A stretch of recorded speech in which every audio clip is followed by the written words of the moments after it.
Vâng, cũng may là có anh Ban đào cùng. Măng này thì mình Nói cái chuyện giàu nghèo, cái con nghề là mang máng là cây rau ở trong vườn ăn thôi. Hôm nay cô với anh Ban ăn kè, bây giờ thì lấy đá ở đâu mà kè con?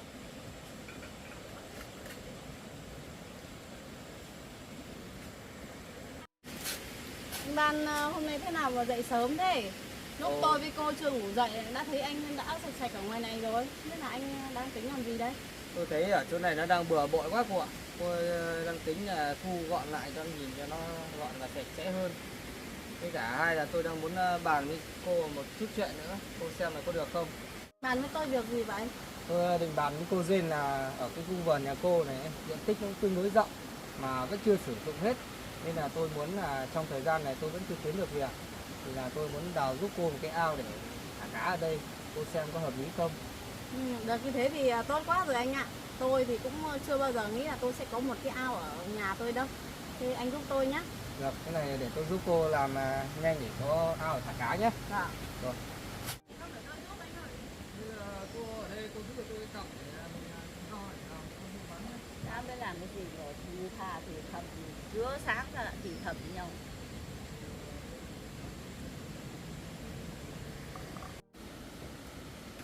Chả biết hôm nay thế nào, thằng con trai mình lại dậy sớm thế, nó làm cái gì mà cứ cành cạch ở ngoài kia, mình sẽ phải đi ra xem nó làm cái gì.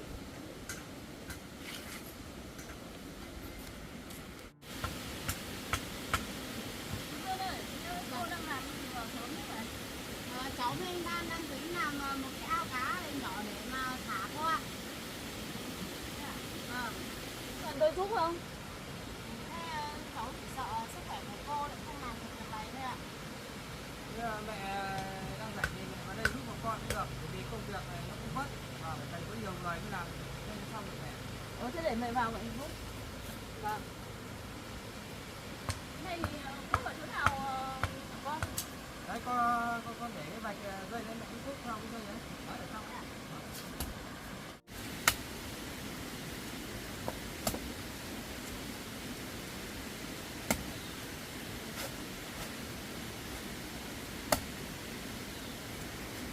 Ôi, cô lên chút đất đi để tôi xúc cho. Vâng.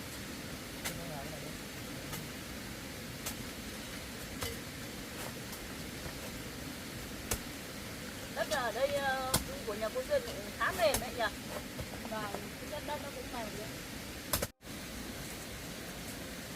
Cháu cũng rất thích ở nhà có một cái ao cá từ lâu rồi cô ạ. Nhưng mà cũng may là có anh Ban anh ấy lên ý tưởng nên là hôm nay cháu mới được đào ạ. Vâng. Có một cái ao mà mình thả những cá vào đấy để cải thiện hàng ngày cũng tốt đấy cô ạ. Vâng. Con cũng muốn giúp cô ấy vì nhân tiện là thời gian không đi làm được, hai này không làm nhận. Giúp cô ấy một tay làm nên cái gì đó cho cô ấy. Tôi thấy cũng rất cảm ơn anh. Không có gì đâu ạ, cô đang giúp cảnh cho tôi rất nhiều, nên là tôi chỉ giúp cô được một chút thôi.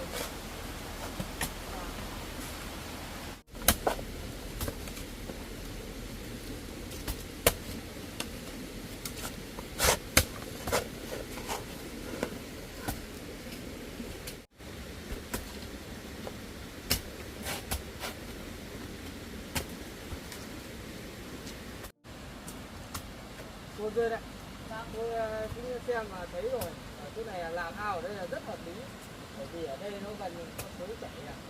Sau này mình làm xong mình có thể bắt nước từ bên này sang bên này là tôi có nước thả cá luôn. Vâng. Thế tất cả tôi lại phải nhờ vào anh rồi. Được, cái này thì tôi sẽ giúp cô, yên tâm. Này nhà mình nó cứ nghĩ là những cái việc mệt hết cả người.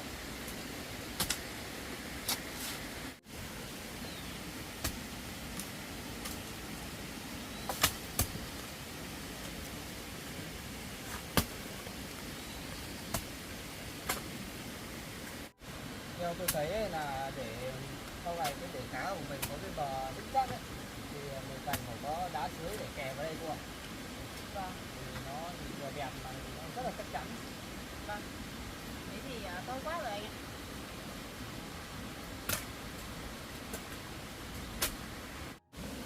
công nhận là anh Ban có nhiều ý tưởng hay đấy. Tôi không biết gì đâu cô, tôi chỉ nghĩ được những cái nó đơn giản thôi. Còn làm sao bằng con rên kéo cái con rên được. Thôi anh cứ khen tôi nhiều thế. Cô Duyên ạ, Ban nhà tôi nó cũng thông minh từ lúc tôi nhỏ đến giờ, đâm ra nó cũng nhiều cái ý tưởng sáng tạo ra cũng hay ra phết đấy cô Duyên ạ. Vâng, cháu phải công nhận điều này ạ.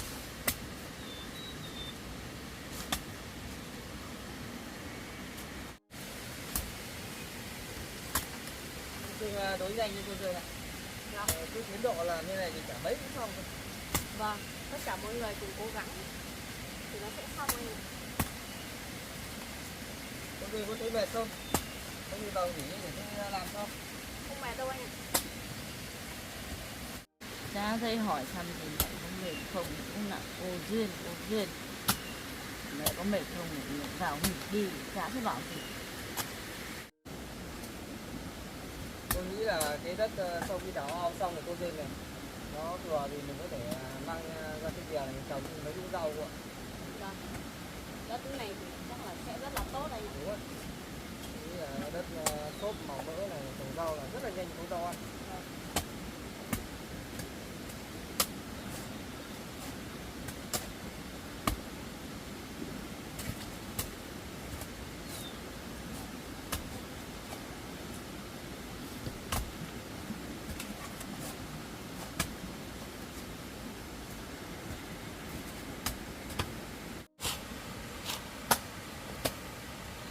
Cô ơi, thế cô cuốc như này có thấy mệt không ạ? Cũng thấy mình mệt. Vâng, thế nếu không mà mệt quá thì cô cứ ra uống nước nghỉ ngơi đi. Khi nào đỡ thì lại ra giúp bọn cháu cũng được. Thế cô ra Vâng.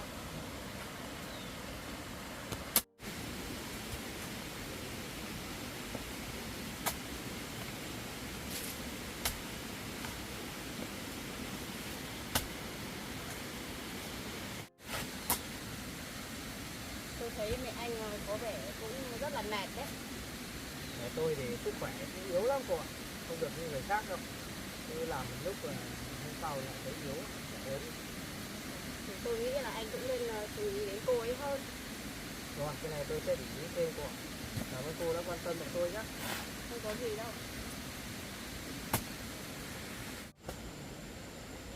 may quá cô ấy lại bảo mình là đi vào nghỉ ngơi uống nước, chứ không tự dưng mình đi vào thì lại không ra thế nào.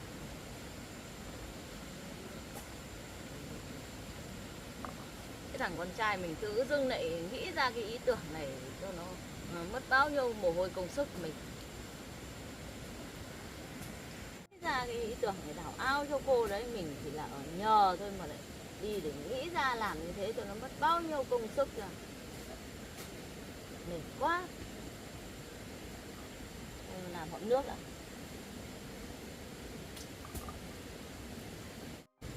Bao nhiêu lần lành làm cho nó mệt hết cả người ra, lại còn cười với nhau.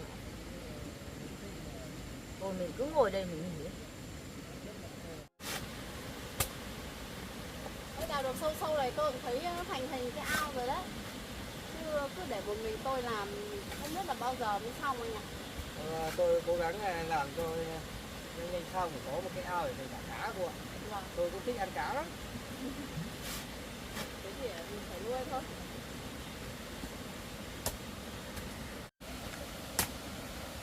Tôi đấy là từ hôm mà anh Trung thấy tôi với mẹ tôi đến đây ấy, thì mấy hôm nay tôi không thấy anh Trung đến để làm việc cô Duyên nữa. Thôi cứ kệ anh ta đi anh ạ. Tôi không quan tâm đâu. Tôi chỉ sợ anh ta đến đây làm phiền cô Duyên thôi. Thì tôi cũng đi làm suốt nên là anh ta đến cũng chẳng mấy khi gặp được tôi đâu. Tôi thì tôi không muốn nhắc đến anh ấy đâu. Nhưng mà tôi lo lắng là sợ anh ta đến đây để làm phiền cô đâu. Thôi thì anh không phải quan tâm đến anh ta đâu. Việc gì thì anh ta phải tự lo liệu. Mà bây giờ anh ở đây rồi thì chắc anh ta không bắn đến nữa đâu. Không biết là anh ta bây giờ có kiếm được công việc nào để làm không?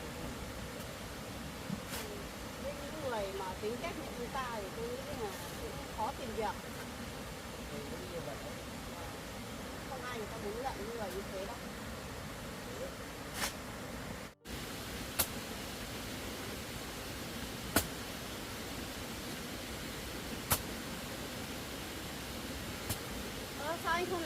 Con đứng đấy nhìn tôi để làm gì?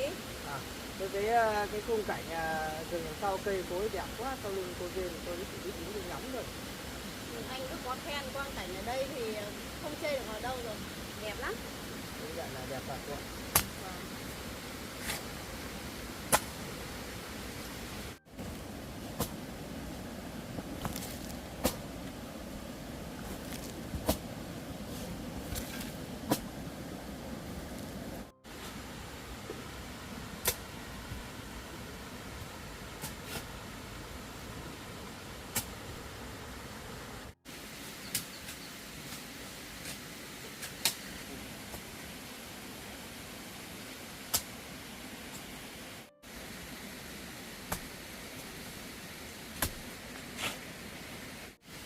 Đấy cô dên ạ, mình mới đào mà cũng gần 1/3 của cái ao rồi đấy cô ạ.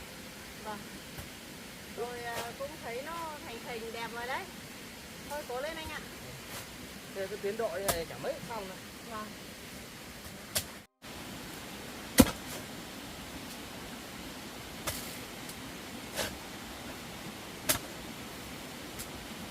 Cô ơi, nếu như cô vẫn còn về thì cô cứ nghỉ đi. Cháu với anh bạn đào được ạ. Thôi tôi đỡ về rồi tôi làm cho nó nhanh. Nhưng mà cô cứ làm từ từ thôi nhé. Ôi cô Duyên là tôi mới nghỉ có một lúc thôi mà hai đứa đã làm được nhiều quá rồi nhỉ? Vâng, cũng may là có anh Ban đào cùng thì cũng thấy vui và nó cũng đỡ mệt cô ạ. Mẹ có thấy mệt không thì mẹ ra ngoài nghỉ đi con làm cho. Con mẹ cũng đỡ mệt rồi mẹ làm Cô Duyên để tôi. con cô Duyên thế nhanh. Giúp tôi với.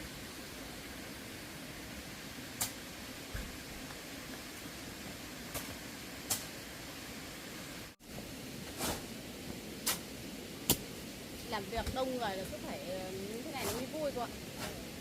Cô thấy mình cái này Ui, có gì đấy? Hòn đá đấy cô ạ. Đó. Vâng, Cô, cô mạnh quá. cô để tôi xử lý đâu. Đây anh. Ô hòn đá này to quá cô Duyên. Vâng. Anh nhanh lên đi.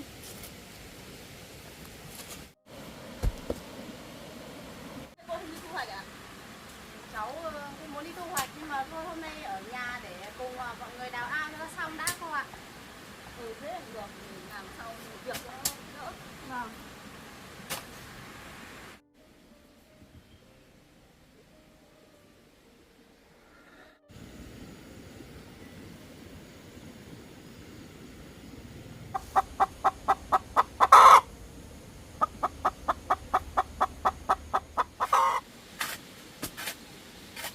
Chúng ta đào sâu như này đã được chưa hả anh Ban? Như này là được rồi đấy cô Duyên ạ. Vâng. Thế hay không là cũng xong rồi ấy.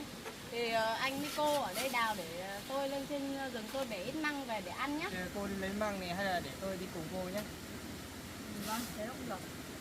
Thôi không thì con ở nhà xúc đi để cho mẹ đi cùng với cô Duyên đi lấy măng. Vâng. Thế thì mẹ tôi đi cùng cô nhỉ? Cô, liệu cô có leo đồi được không ạ? Thì cứ đi thử cố đi chứ. Vâng, thế cũng được. Thế vậy anh Ban làm nốt nhá. Để tôi với cô đi đây. Rồi, thế cô với mẹ tôi đi cả muộn. Vâng. Thôi con xúc con đi để cho mẹ đi với cô Duyên lên rừng để lấy ít măng, hôm nay không đi chợ được để không có gì ăn. Mẹ đi đi.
Cô đi đi.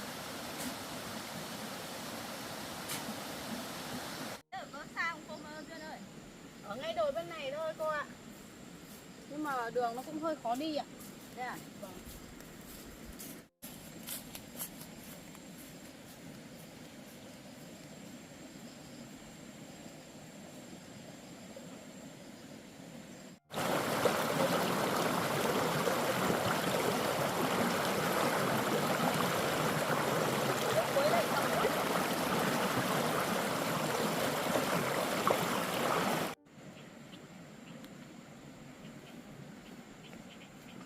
Ở trên này cũng có nhưng mà nó ít lắm cô ạ. Thế mình đi đến cái chỗ nào nó có nhiều nhiều ấy cho nó lấy ra nhanh. Vâng.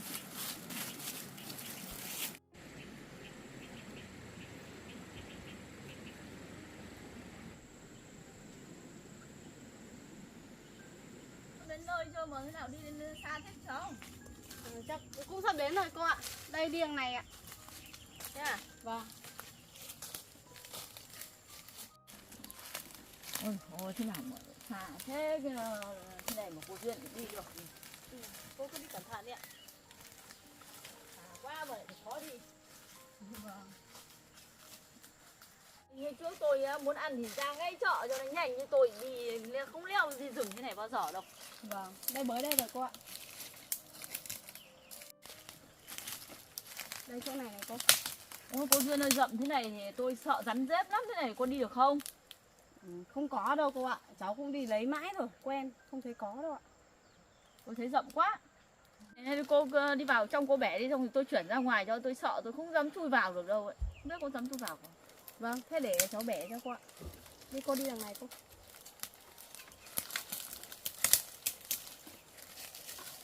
Ôi rậm quá, sợ quá. Đây rồi cô. Thế cô đưa đây tôi cầm cùi cho cô vào cô bẻ đi, xong rồi cô chuyển ra đây cho tôi. Vâng.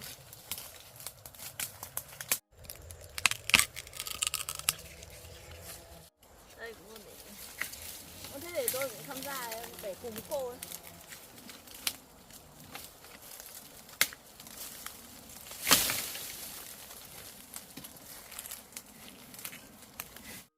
Để trong này cháu thấy có nhiều này cô này. Rồi như hai cô cháu vào để bẻ.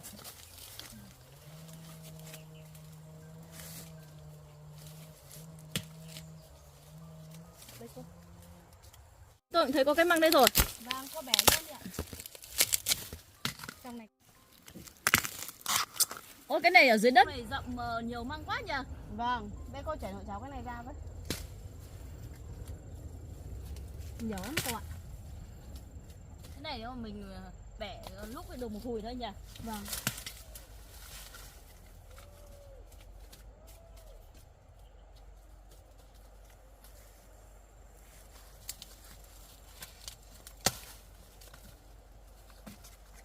Đây cô.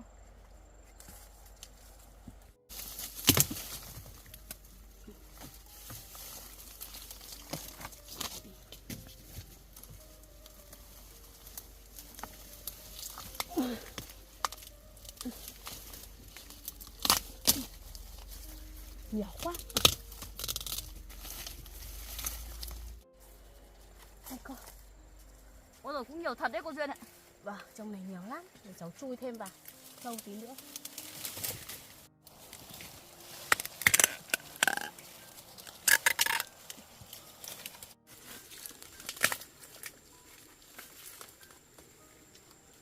Cô Duyên này cũng giỏi thật đấy.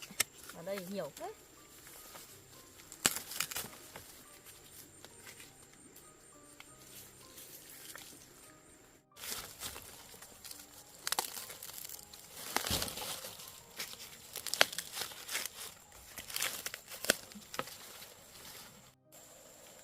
Để ra cái cô Duyên này cũng giỏi hết nhỉ.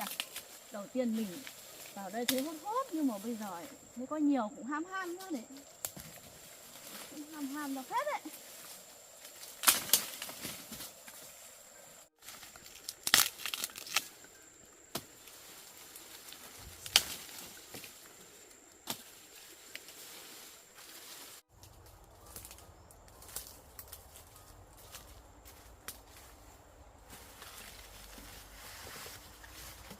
Cô Duyên ơi, thế mà nhiều quá cô ơi. Thôi cả lại không để hết cô ơi.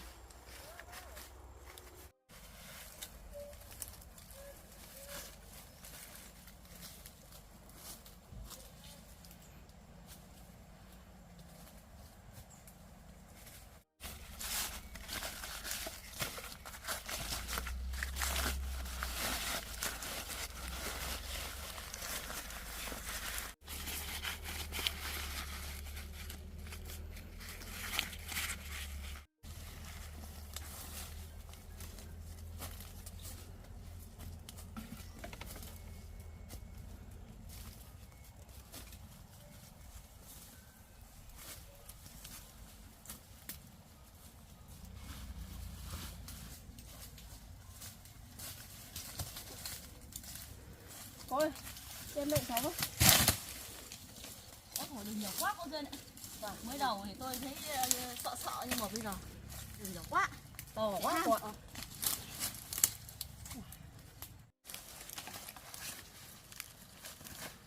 Tôi bẻ bớt cái này đi. Xem nó có non.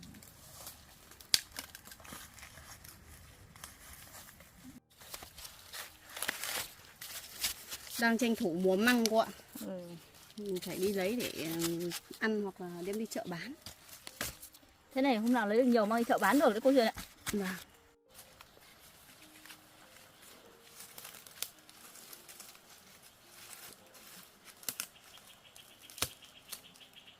Thôi được rồi. Thôi chúng ta đi về đi cô. Thế này thì nặng quá cô Duyên lại làm thế nào mà vào mang về bây giờ. Cô cứ đỡ lên cho cháu để cháu đeo cho. Này.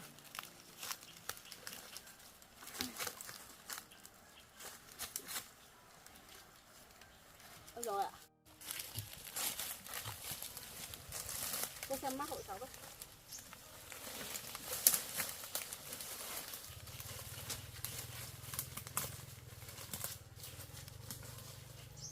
Tôi được đi vào rừng lấy măng như thế này đấy cô Duyên ạ. Vâng. Cháu cũng chỉ sợ cô bắt thôi ạ. Thực sự là tôi thấy là cũng rất là vất nhưng mà tôi được tự tay tôi bẻ cái măng ở trong rừng như này thì tôi thấy rất là vui cô Duyên ạ.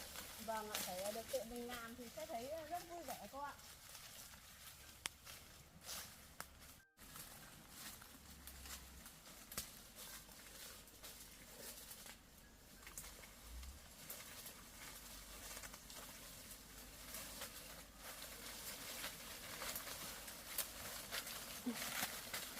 Thật đã cô Duyên ơi, mất cây.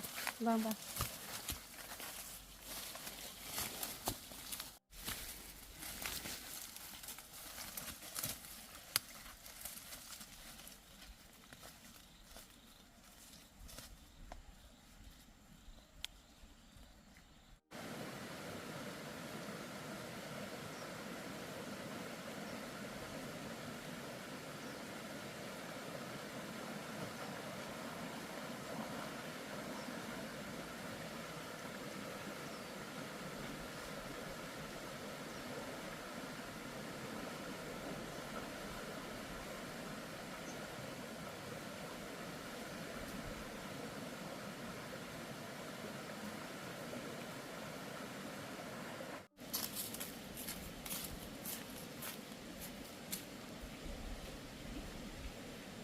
Cô đưa cháu với. Ban ơi, tay đi. Vâng.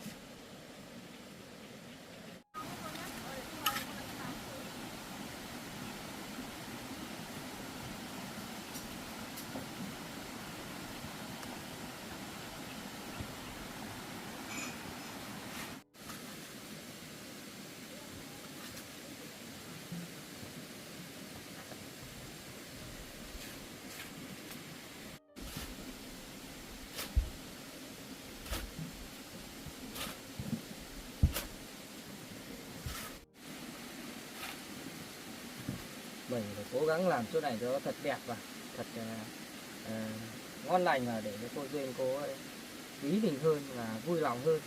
Có khi cô lại về chỉ trả cho mình nhiều hơn biết bao. Thế cô Duyên định nấu cái măng này như nào nhỉ? Măng này thì mình lóc vỏ đi xong rồi luộc qua đã cô ạ. Cho nó bớt cái phần nhựa hăng của nó đi xong rồi mình mới thái ra để nấu ạ. Tôi thì cũng chưa làm cái măng này bao giờ, tôi cũng chả biết được nấu như thế nào cô ạ. Vâng, thế để hôm nay cháu lại nấu cho cô ăn nhé. Ngon lắm ạ.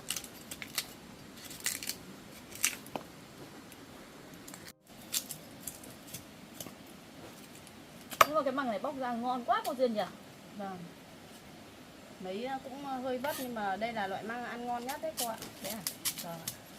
Thằng ba nhà tôi á, nó cũng yêu mấy cô rồi ạ. Nhưng mà nói tóm lại là toàn nhà nghèo thôi. Đâm là tôi cũng không muốn. Bởi vì mình đã không có rồi này, yêu vào con nhà nghèo này nó lại vất vả ấy. Cái này thì cũng không hẳn đâu cô ạ. Cũng tùy thuộc vào xem là anh ấy có hợp và có yêu cô đấy hay không thôi ạ. Tôi thì cũng có mỗi một thằng con trai thôi. Vâng. Thế là tôi cũng muốn nó lấy vào cái nhà nó khá giả hơn một chút thì tôi cũng được nhờ thêm một phần nào đấy. Vâng, nếu mà anh ấy tìm được một người vợ mà thứ nhất là được anh yêu thương và cũng phù hợp với cả là cô ấy thì cũng là điều tốt nhất cô ạ. Mẹ ơi, hình như mẹ đang nói cái chuyện gì của con đấy. Không, mẹ có nói gì chuyện gì con đâu. Con nghe sơ sơ như thế không biết có phải không? Anh Ban cứ yên tâm đi, không có chuyện gì đâu. À thế à? Vâng. Mình nghĩ là có thể là mẹ mình cũng chưa hiểu hết cô Duyên và hầu như là vẫn định kiến với cô ấy về những việc khác của cô ấy nữa.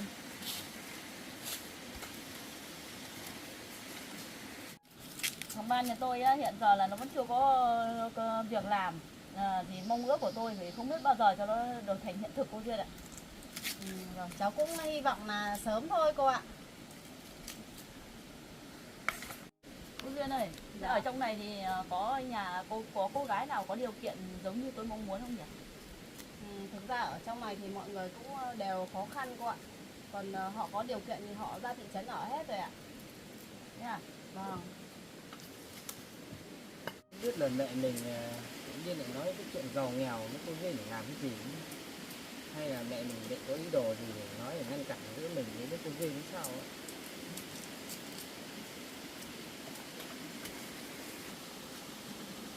Thì nào không được rồi, tí mình phải gặp mẹ mình nói chuyện riêng xem là mẹ mình đã nói cái gì với cô Duyên. Hy vọng là mẹ mình không nói những cái điều gì quá đáng cho cô Duyên phải buồn. Thôi cô Duyên lại mình xong rồi đi dọn dẹp đi để đi nấu ăn. Vâng. Thế xong rồi thì cô cứ nghỉ ngơi đi để cháu nấu đi ạ. Thôi để tôi xuống giúp cô để tôi xem cô chế biến cái món ăn măng này nó như thế nào để cho nó ngon. Vâng. Thế không được ạ?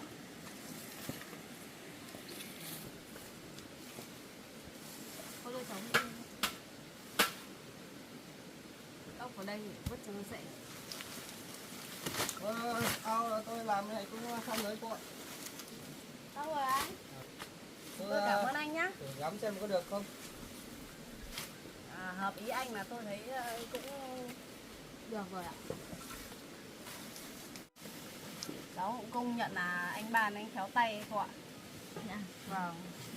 Làm được cái ao với cái bờ như thế kia là rất là đẹp và gọn gàng. Con trai nhà tôi nó được cái nó cũng khéo tay, nó làm cái gì cũng chu đáo lắm cô ạ. Vâng. Thế thì cháu nghĩ cô thật là có phúc ạ.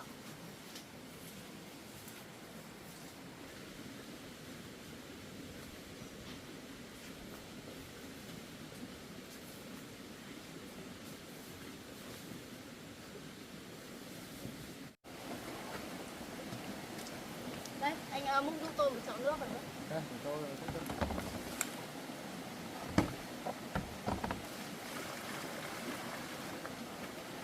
đây cô Duyên lấy được măng ngọt quá cô ạ. Đang mùa măng nên là mọc cũng nhiều lắm anh ạ. Vẻ rất là non cô ạ. Vâng. Thế thì hôm nay nấu nhiều để chúng ta cùng ăn cho nó ngon nhé. Vâng.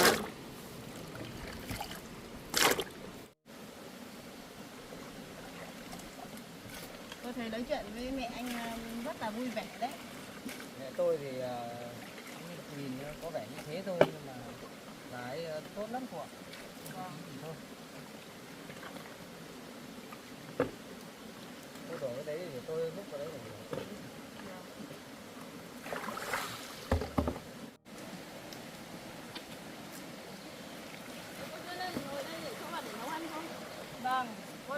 cháo vậy ạ? Cô cứ để đây. Mang cho mẹ ít nước vào đây mẹ rửa con.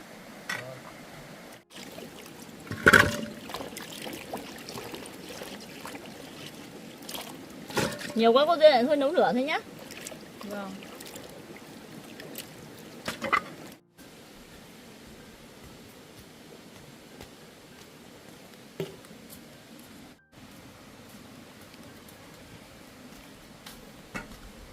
Để con nóng bếp cho. Thôi con đi cô gạo cho mẹ đi. Vâng. Để cho mẹ nấu.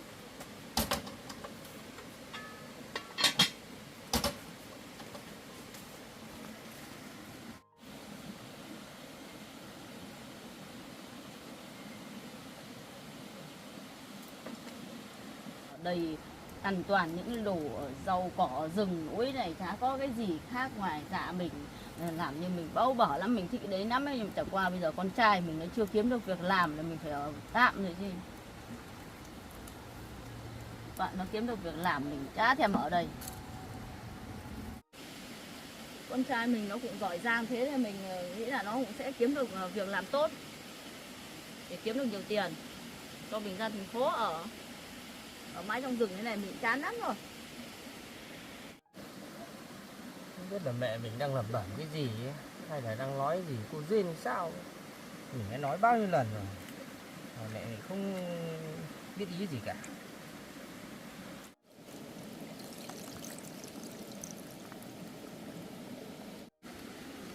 Mình đã ở nhờ nhà cô ấy rồi mà bây giờ lại cứ nghĩ và nói như vậy. Nếu đâu xảy ra chuyện gì có mặt mũi nào mà dám ở đây nữa không?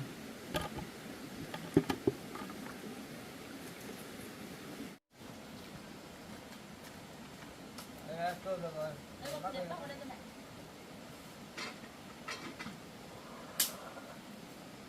Anh Phan ơi, cầm giúp tôi cái gòn vào đây thôi. Rồi, tôi để tôi lấy cho. May quá cả ngày hôm nay mình đứng cạnh cô Duyên suốt, đâm ra cô đấy không làm gì được với con trai mình. Mình phải ngăn cản dần dần.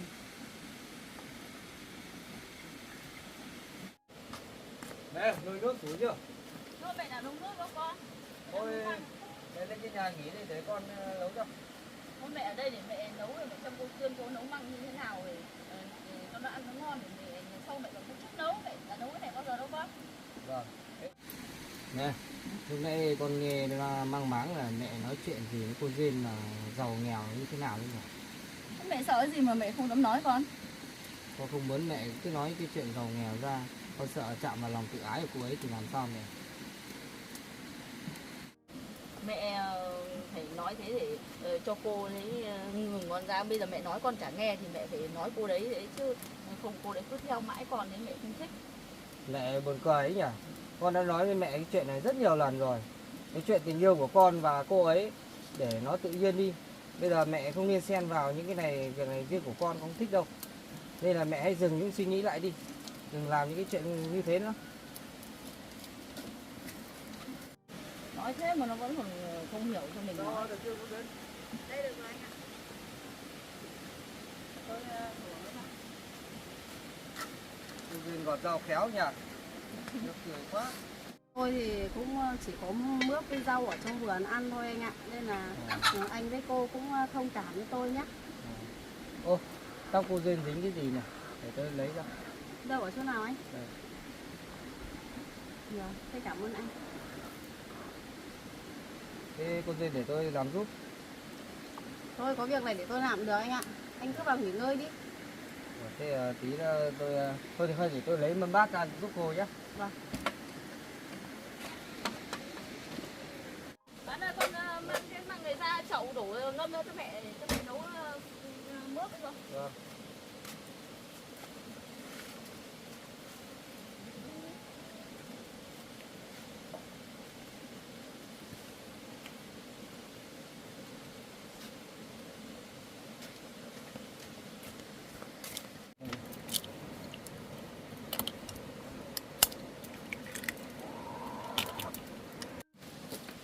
Cô Duyên này để rán trứng à?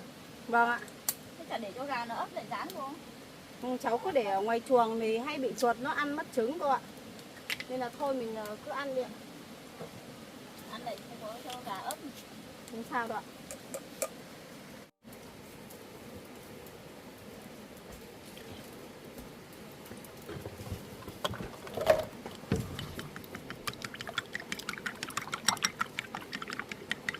Để trứng xong chưa để tôi tráng cho để cô đi. Đây ạ.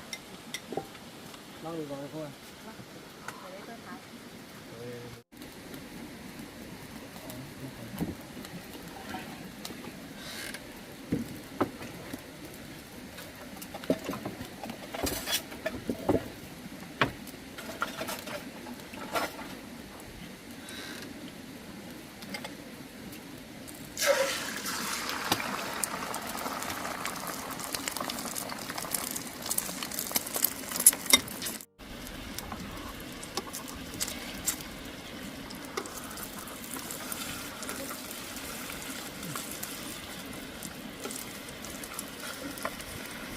Trứng gà này vàng ngon quá cô ạ. Vâng ạ, trứng gà của nhà nuôi đấy ạ.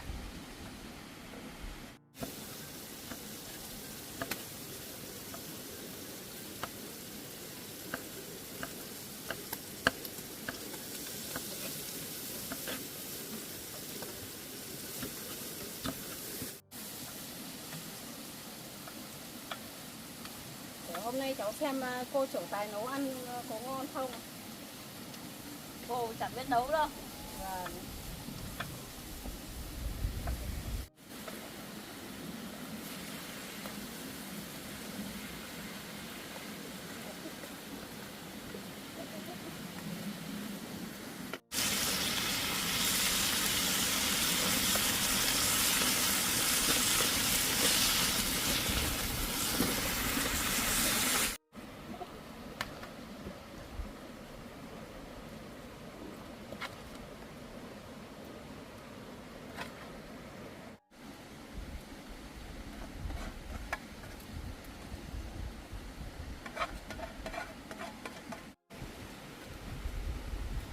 Cô đây xong chưa? Thôi xong rồi anh ạ. Để tôi bê lên cho. Vâng.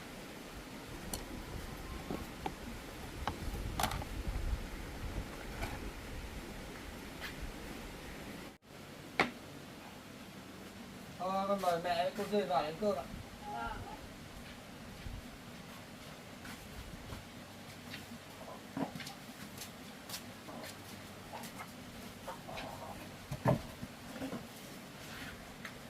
Hôm nay làm ở cái ao thì cũng hơi mệt một tí nhưng mà được cô Duyên nấu cho bữa ăn như này nhìn ngon quá. Vâng Nhìn anh đã ạ. muốn ăn luôn rồi. Hôm nay tôi thấy cô Duyên lên rừng lấy được ít măng này cũng ngon đấy. Vâng. Tất cả là cái đồ rừng với cả của nhà thôi cô ạ. Ăn cơm ạ. Cô ăn cơm. Hôm nay cô với anh Ban ăn thử măng cháu nấu xem thế nào nhé. Ngon lắm cô ạ. Vâng. Thế cô ăn nhiều ạ.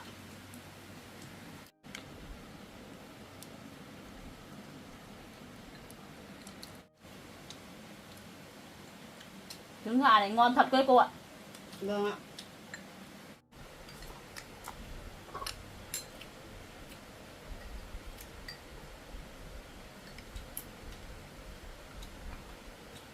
Cô Duyên à? Trứng gà ngon như thế này mà hôm nọ mình quên không cất để chuột ăn mất phí quá cô nhỉ? Vâng. Nên là từ hôm trước đến giờ thì tôi ngày nào tôi cũng chịu khó nhặt vào đây anh ạ. Vậy gà đẻ hàng ngày thì chúng ta nên nghỉ và cất luôn trong ngày cô ạ. Chứ không để chuột mà qua đêm ăn mất thì phí lắm. Vâng. Hôm nay anh Ban làm việc vất vả nhất thì anh Ban ăn nhiều vào. Thôi cô cứ để tôi tự nhiên. Cảm ơn cô. Vâng. Cô ăn miếng trứng đi ạ. Đây để cô tự gấp. Vâng.